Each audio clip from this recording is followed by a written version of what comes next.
be on my suit and tie shit, tie. I be on my suit and tie shit, tie shit.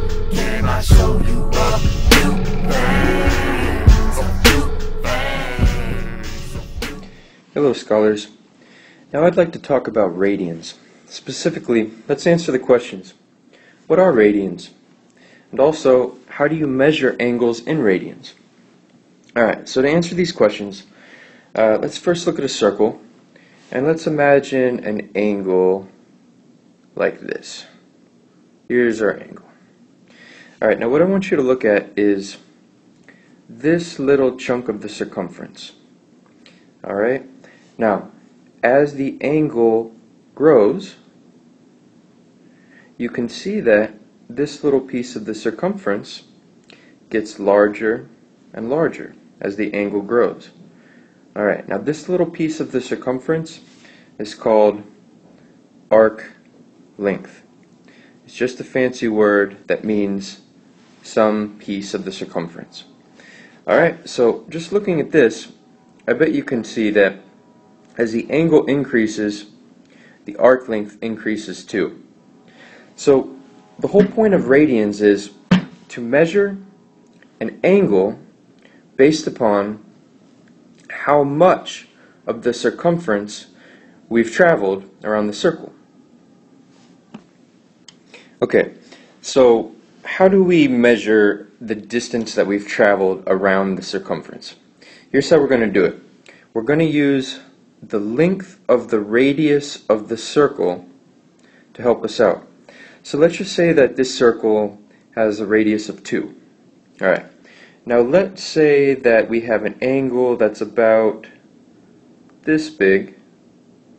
Alright, so here's the piece of the circumference that the angle sweeps out, because as the angle goes from here over to here, it sweeps out a portion of the circumference. Alright, so let's just say that this piece of the circumference has a distance of 4 units. Alright, it's not exactly drawn to scale, but it'll do for explaining. Alright, so here's how we measure the angle. We say, if we look at this piece of the circumference, we say, okay, how many radius lengths is that? So here, I know my radius is 2. Well, this piece of the circumference is 4. So I say, alright, well, how many times would a radius of 2 fit inside this little chunk? And obviously 2 goes into 4 2 times. So we call this angle right here, we call this angle 2 radians. Alright, now maybe the angle is larger. Maybe we've traveled this far around the circumference. Alright, let's say that distance around the circumference is 6. Here's how we measure what this angle is here. We just say, alright, this piece of the circumference, aka the arc length, is 6 units. So how many times could I fit my radius of 2 inside that arc length? So I just divide. 6 divided by 2. And I see that 2 goes into 6 3 times. So that would be an angle of 3 radians.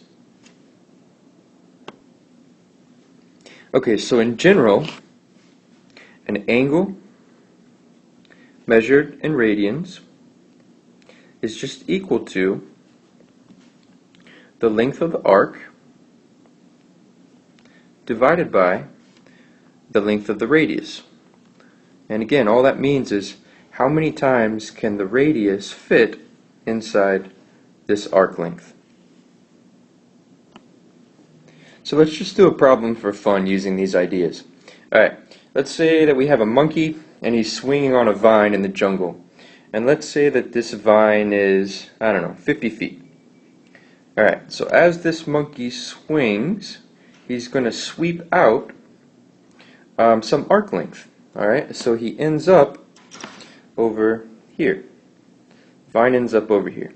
Alright, and the question is, let's say that the angle that the vine changes by, let's say that this angle is, I don't know, 1.5 radians. Alright, So the question is, what is the distance of the curved path? So what is the distance of the arc length that the monkey will swing through in the air? Alright, so here's how we find out. So we know that our angle in radians is just the arc length over the radius.